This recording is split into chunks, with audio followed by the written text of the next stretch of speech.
Welcome, everybody, to another episode of Learning with Belvista Studios. And this is a place where basically I get to be curious about people or things that are inspiring me.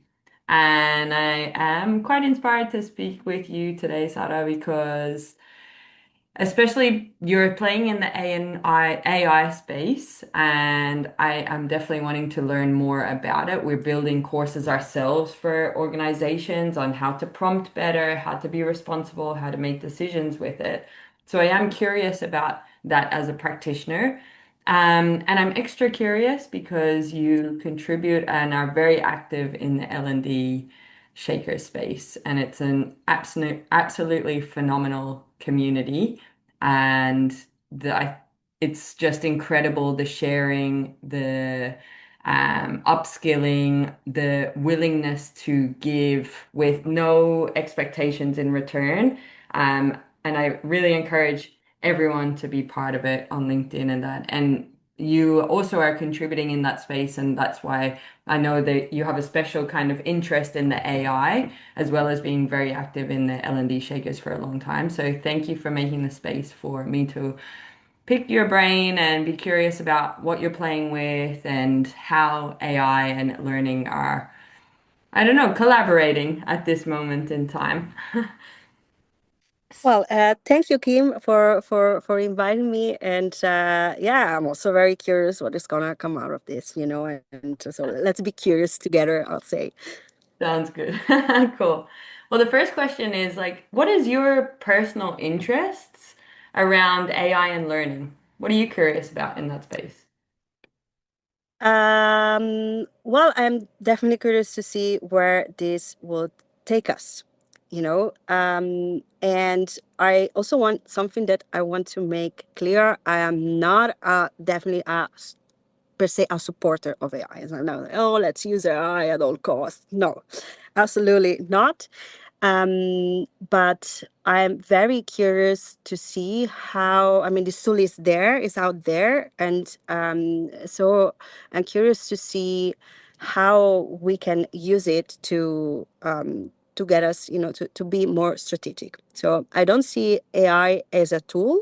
I see more AI as a capability, Okay. and that's what my interests lie, like how can we use as a strategic this tool as a strategic capability to help us to get where we really want to be, which is not, I'm sure it's not just being content factory. Interesting. I love that you say it's a capability. What, can you give me an example of what you mean by that or expand on that? Yeah, sure. So for instance, I mean, the way, I trying to use it, um an example is, I'm trying to use it to catch my own biases. So I really try to make synthetic personas and try to test what I do with them. And it's very interesting because, I mean, it's not never like a human, but it gives you like a different perspective on your work, and sometimes even different than your, I mean, most of the times even different than your colleagues.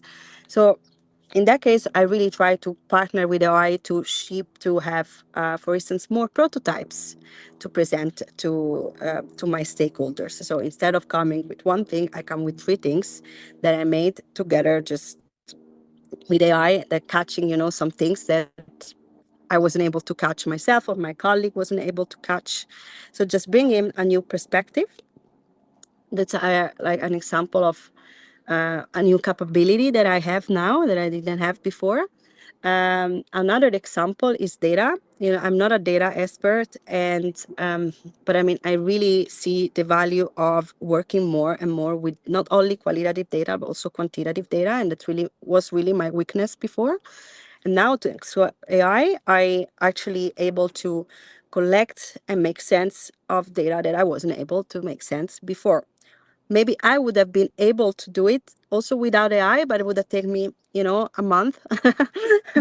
Instead, now it takes me, a couple of afternoon. And still, because I'm not a data expert, I still have to do quite some also work myself to make sure that I ask AI the right questions. So at the beginning, there was also a little bit of a trample, but now, like that, I understand at least, like I have the minimum understanding of what I need to do in my context. It's also really helped me to be more data driven, Wow. quantitative. So something that I wasn't able to do before. Yeah. That's cool. And when we're building courses in the AI space, a lot of it is around how to prompt better. And so based on what you're saying, what are things that you've learned in how to prompt and use AI more usefully? Yeah. So something that I did with prompting, I use a framework that is called it like the CD framework. So I leave context, instructions, details, and input.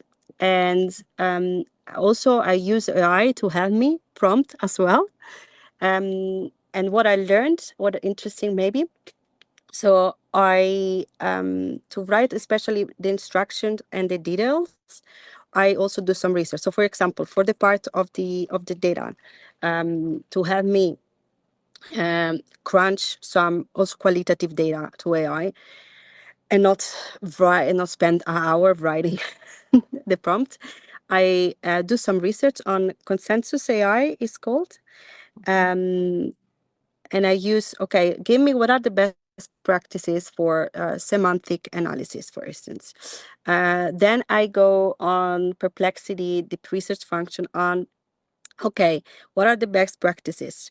And I do this because, of course, every AI has a system and every system has its own biases. So I really like to also try things on different AI tools and then put them together with an AI tool. Okay, what are the different, where they do align, where they do differ, and also there so that I can easily catch if there is something strange. Um, the system that like to compare it to a system, my eye is immediately attracted. Okay, where they do not align, why they're not aligning there, so that my human judgment comes in that moment, and after that I put them together of course with an AI system, put them together in a series of instruction and details, what must include, what shouldn't include, and then I put them in the prompt. That was especially before the skills era came. Let's say, I think now, yeah, I'm working a lot more with skills, so I see also a little bit less the need of having these mega prompts that I had before. Yeah. And my understanding of Basically, us, that's yeah. oh, Sorry. you continue. No, so but that structure it still helps me to make a good skill anyway. Yeah. And my understanding of a skill is that you can kind of save your characteristics and parameters so you're not constantly repeating yourself and yeah, checking yourself for um always keep this even example like use Australian English spelling as opposed to American English spelling, things like that. Yeah. Yeah. And for instance, like prompting is still worth for things that I don't repeatedly do it, but for things like now that I always do, like okay, there's something research, the personas, the various things, then I just I now have a skill that I made and keep on iterating on that so that every time I don't need to say, okay, I want the persona in this way. I mean, first I had all my collection of prompts, of course, otherwise writing them all the time also Yeah. was quite tiring. But now I work more with with the skills function of Claude in that case. But That's I think nowadays every system, every tool should have a skill function. Even Copilot, the paid tier, has it. And I think ChatGPT, they just maybe call it different way. I'm not sure. Like I have to say, I was a user of ChatGPT in the past. I now using Claude all the way a lot, and also yeah, and also yeah. Sometimes other systems always to to check But I mean, lately I trust my Claude a lot after doing all this work of knowledge building in the system. Wow, that's cool. And what were the biases that you noticed across the tools in the past? Well, I mean, every tool has their own different things, and I think it's also like how you do things. So there were some, I don't know, like if I think perplexity, deep research, I give me more things that are more aligned with my way of working than consensus AI will give me. Okay. But I mean, still could learn something also from the people, the research papers that they would look at. Yeah. And if you weren't using these AI tools now, um, what would it mean for how you work? Sorry. If you weren't using AI now, what would it mean Yeah. for how you work? Well, I mean, the things that I do with I could do also without, just slower. Mm, And maybe because we are small L&D teams, some things wouldn't have been possible. So, like for instance, the fact of the prototype. Now, usually I always prototype, I always test, but I never had the mind space and the time space to have multiples prototypes. And I think that's really something that I would like. Maybe I wouldn't do uh, because of the time constraints yeah. that we have, being small team.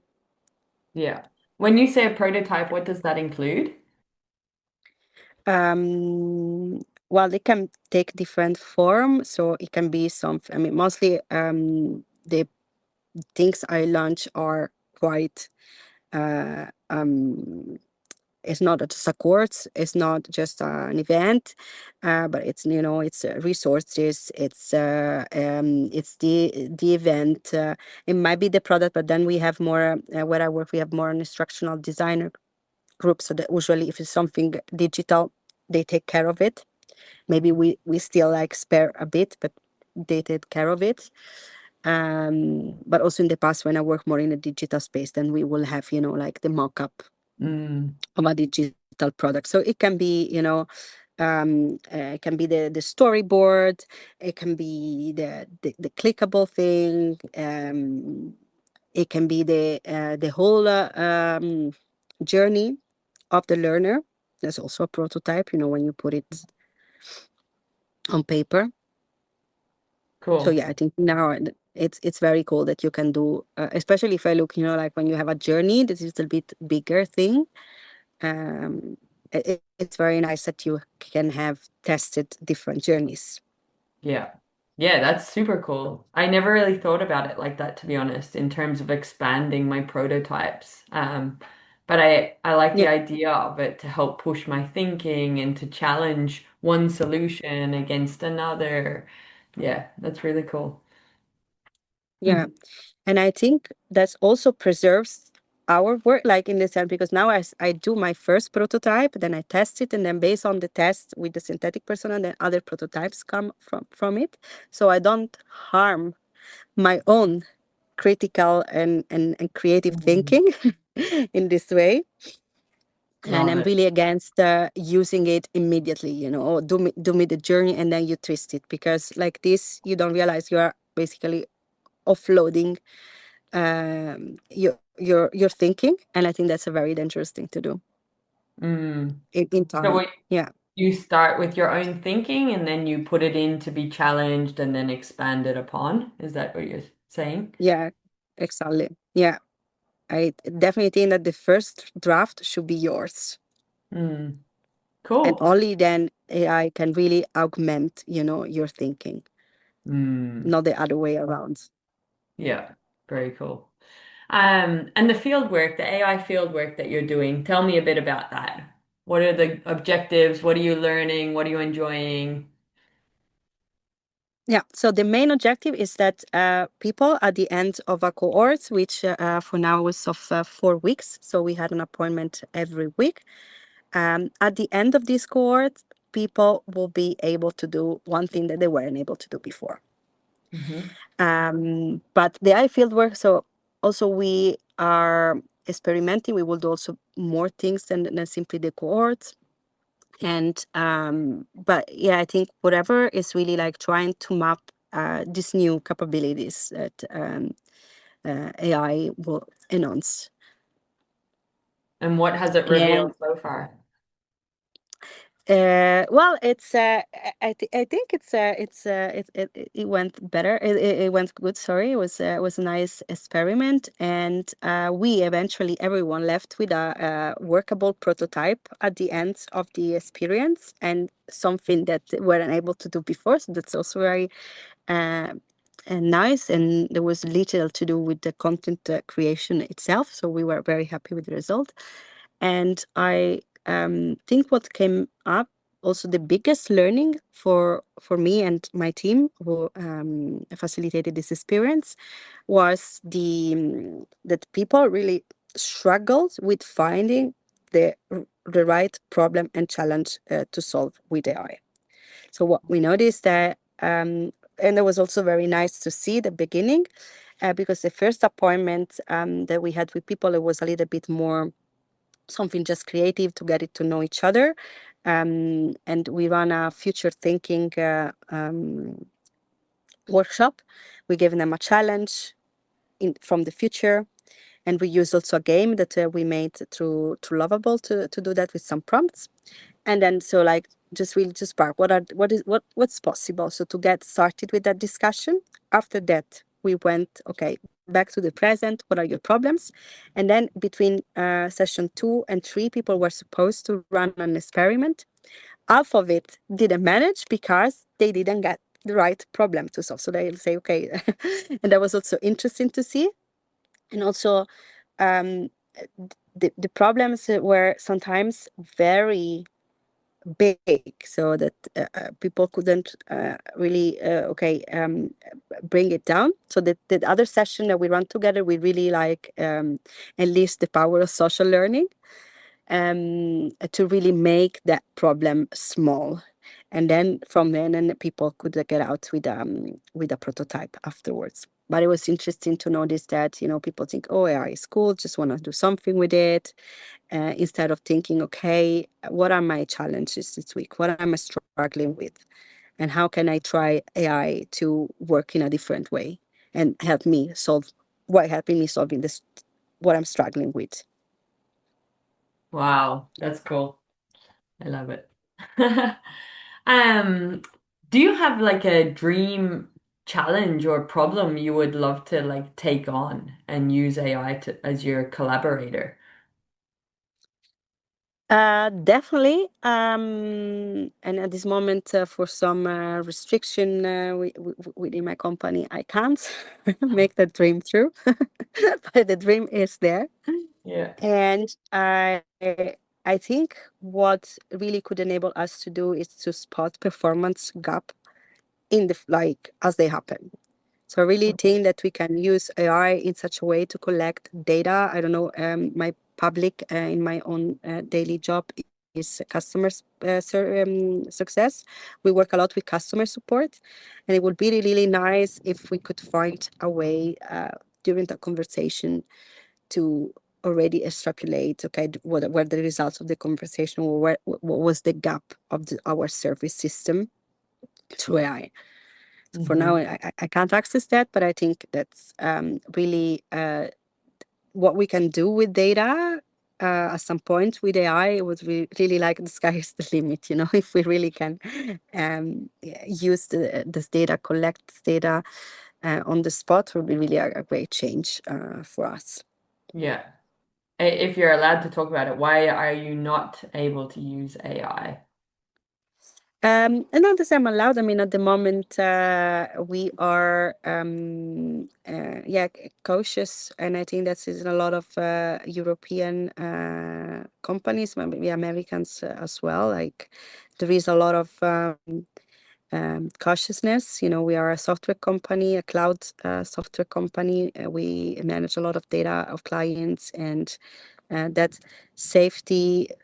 Even if I don't have not anything to do with client data directly. Yeah. This like invitation to be safe and cautious is everywhere. We have some little pilot running in some teams, and so and I'm also trying to find alternative ways. Okay, if I can use it for the data, but I can use it for other things. What tools do we have right now that I can use? So I'm trying to also um, yeah, do also some things within the constraints that we have. Yeah. But for It, the data issues, it will take more time. it's interesting. I in Australia, what I've noticed is there is a big push from organizations that I wouldn't expect to be so embracing AI, like the government departments, technology companies, like they really are like this is it. It's here, we're using it. And I don't know if I hear so much the fear or the apprehension or even the caution that you're talking about. And so yeah, that's it's so interesting to me, this contrast. Yeah, I can safely assume, I can safely tell that in Europe it is quite common, unfortunately. And also that was something that came back during the AI fieldwork before when I was Mhm. doing research to make this experience possible.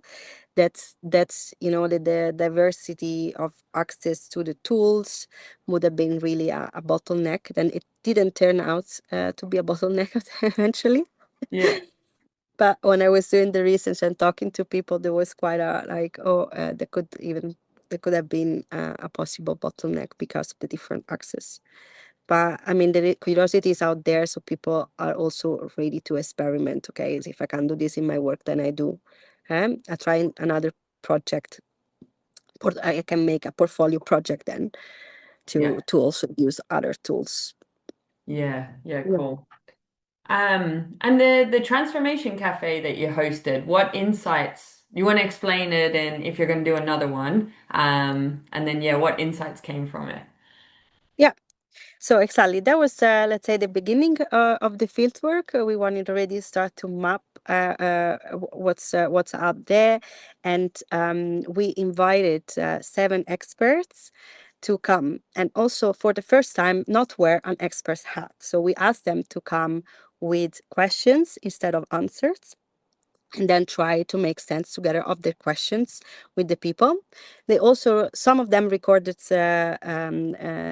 videos as well that now we will share within the community of the Shakers. So stay tuned for that with the really Amazing. real use cases from their work. And based on those use cases that they were busy with, so they came up with these questions, and it was very interesting. We had quite some diversity of questions. Very interesting was a couple of cases. Personally, and I think they were all they're interested. Actually, interesting. It's nice to see people that just experimenting and trying things out there. But like there was someone that is trying from Figma was trying to um, uh, create a tool for which people would create their own learning. So that's also sparked very interesting conversation. Okay, but then if you make people do the learning themselves, how can you make sure they're doing the right things, they're doing it right? How do you measure a success? So that it raised a like very interesting conversation. And what we realized, 60 minutes to tackle all these questions that Yeah. all these cases were raised were like very little. So we want to do it again. We want to do it longer so that we can have a broader conversation.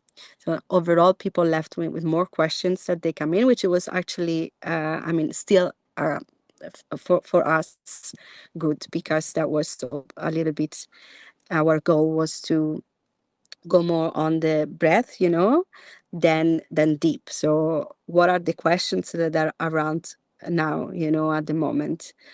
or what also the question that should be around at the moment, because what we noticed is that a lot of people like are still in how do I use the tool, Mm-hmm. instead, again, as I said, no, how do I use the tool to for a goal, and not just for the sake of using the tool. So a lot of people just are asking, okay, I also follow Melissa Mello, is a very interesting maybe host, guest for this podcast, if you want to talk more about AI.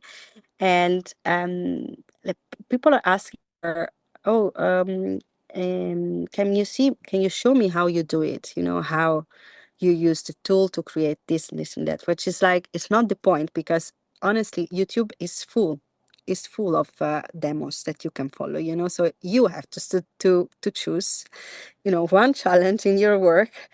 Take, this tool. If you don't know how to use it, go on YouTube, like it's full of demos, or there are so many nice also providers that help you, that have demos, even online, and you can just go and learn the tool in that way. But now, how to use it in your own work, that's really up to you. Nobody can come and tell you, even those experts that we bring, and the video that now we'll share, and it's interesting. I also told, like, the videos are not demos, so they just show them. The videos are about also the process, how they came up with that experiment and why. So really to take the attention away from, this is step by step what you have to do, because nobody has the magic recipe. And we work all in different contexts, with different audiences. So, you have to find your own process, what works for you, what tools are you allowed to use, what not. So I think our curiosity should be really more towards, okay, how do we partner up with AI? Yeah. And that's very valuable, because then the tools change, and yeah, but the way you work, that stays. The way you think, it stays. Yeah. It's so true. Well, in my experience, it's true. It's the thinking behind these things, you know? The before I always said like, what is the problem I'm trying to solve? What does success look like? How do I get there? In a very basic framework. So now that's how I use AI. It's um, more the thinking behind it, the critical thinking that can be applied to a conversation, the question I'm going to ask you next based on the conversation that we're having. I go into a analysis workshop meeting to understand some performance conversation. It's always the same thing for me, is this framework that I can be okay as an instructional designer or L&D practitioner to solve any problem that I face in that moment if I just follow my framework. Would you agree, or is it something similar for you, or you have a different perspective? No, I definitely, I do agree.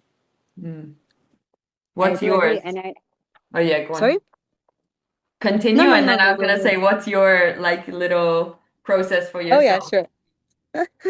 No, and I think that because we have this old luggage of, a certain way to do trainings, to do e-learnings, this very like content heavy.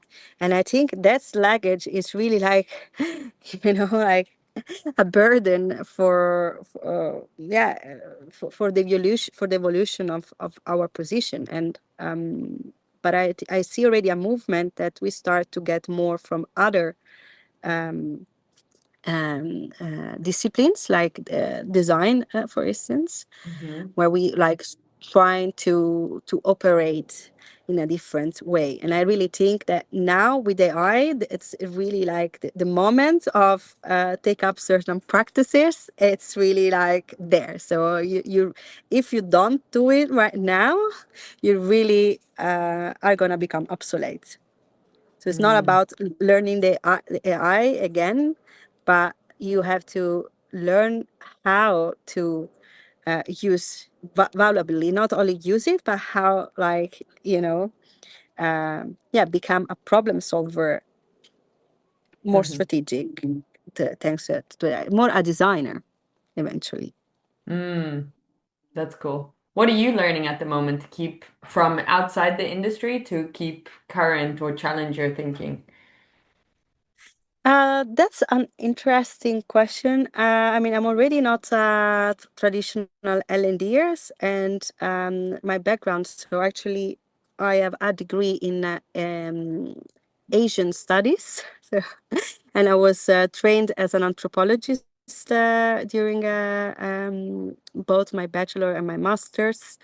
And after that, I work in the arts as well, like not myself, but working as an ethnographer together with artists. Then after that, I transitioned to the world of human-centered design.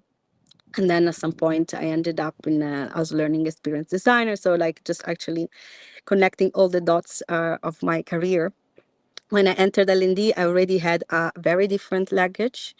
And at the beginning, I always felt like almost an imposter syndrome, like, oh, doing this needs analysis. And at some point, after like going after this practice, I thought, okay, but this is really not taking any, what is this?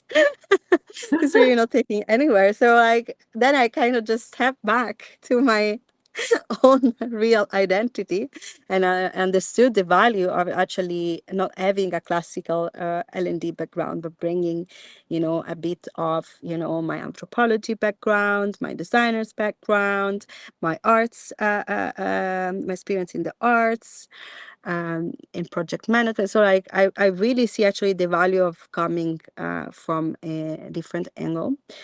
And if it's something where I'm learning, where I notice I have a gap and I'm trying to learning more is neuroscience, Mm, so how the brain works. And I think this is one of the main skills in the AI era that we should actually really work on. So how yeah, our brain works and how can, like make brain friendly learning. And there is so much research is also ongoing. So even if you come from an educational background, you had it in your major, I would definitely advise you to go and take back, the book with the most recent research. And something also that I am learning that I find really useful, and I think again in the current AI era is also very important, is behavioral science. mm, While a part of the behavioral science work makes a lot of sense, having an anthropological background, there is all like also more that all new for me. So that's the two things that I'm currently learning and trying to, yeah, understand more and more. And also third one, that's a personal fascination for game design. mm, So also there I'm learning more and more because I honestly really think that, well, of course you can do super cool games with AI nowadays. So I'm actually using much more games in my work, and also at my current job, because even then I found now a way to use visual code, which is a coder actually tool, but as with the Git copilots, then I can actually have use it as a chat and also help me to do also like nice digital experiences that I can use in my journeys.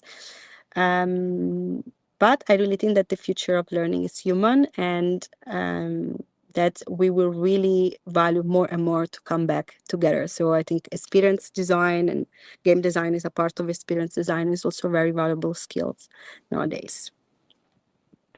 I'm curious about what in practice do you think that you do that's a little bit different from someone that is traditional to the industry that came from the anthropology and the artist experience that you have? Yeah. So first of all, just go and talk with the learners, which should be something, like that's speak for itself. Yeah, you are designing for these people, but we like most of the times L&Ds, you just go.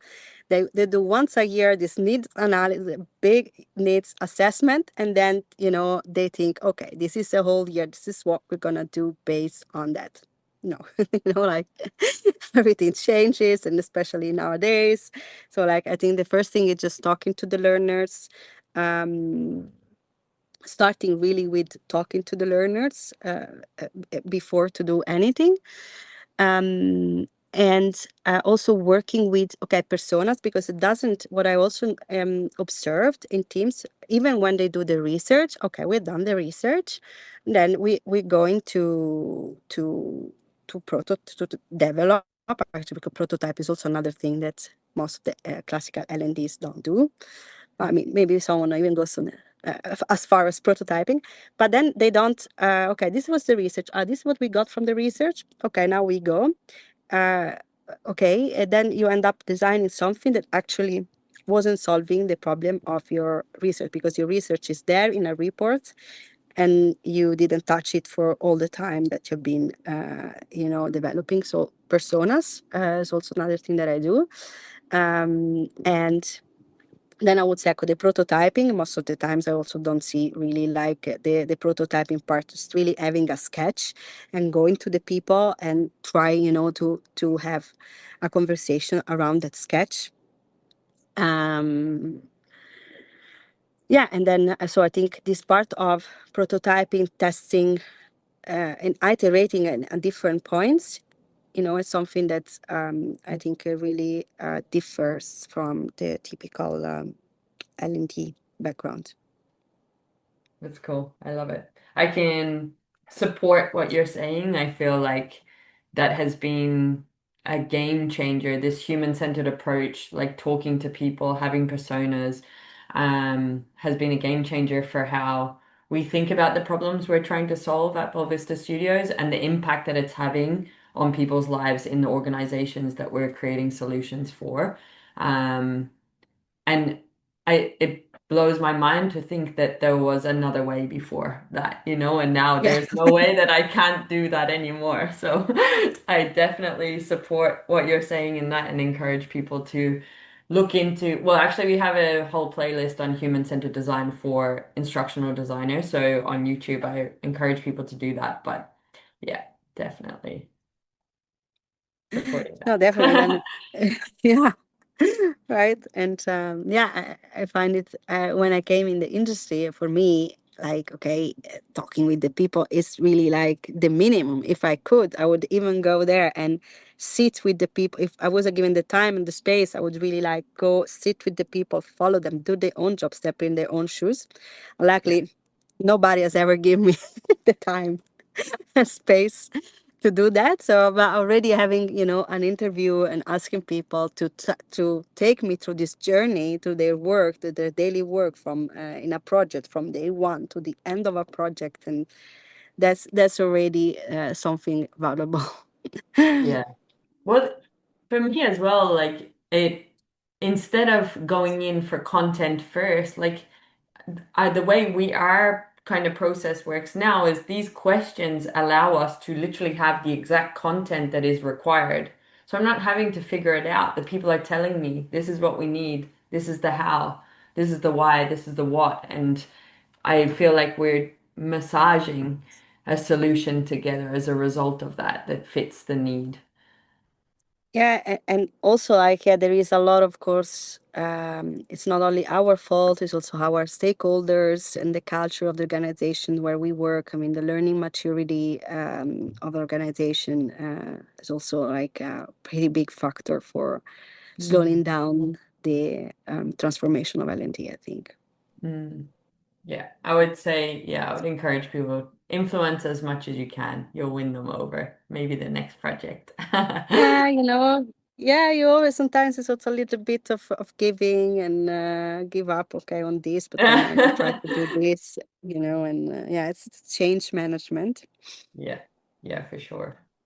Um, the okay, final question. What is one wish you have for the people that listen to take action on in an experiment for AI and learning? Um, so one wish, uh, just get curious. So maybe coming back to your curiosity, just get curious.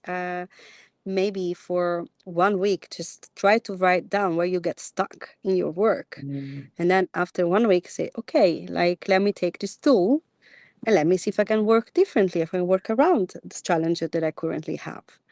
And then hopefully you can do something that you weren't able to do before, and then you will see this strategic capability um, that it will start to arise hopefully from this kind of exercises. I love it. Love it. Sarah, thank you so much for giving us your brain and your heart and all your experience and curiosities and sharing with us today. I'm very grateful to share this time with you. And I also encourage everyone, and I will put the links in our like description or whatever of the podcast, to connect with Sarah and definitely follow what they're doing in this AI space with the L&D Shakers and contribute to that community as well, because it really is phenomenal. Thank you so much. Yeah, and I mean, we are gonna have quite some nice things from now on in the fieldwork. So just yes, please follow us. And thank you so much, Kim, for this discussion. I find it very rich, and it's very nice to have this exchange with you. Happy that I was here today. Thank you. Thank you. I'm happy you're here too.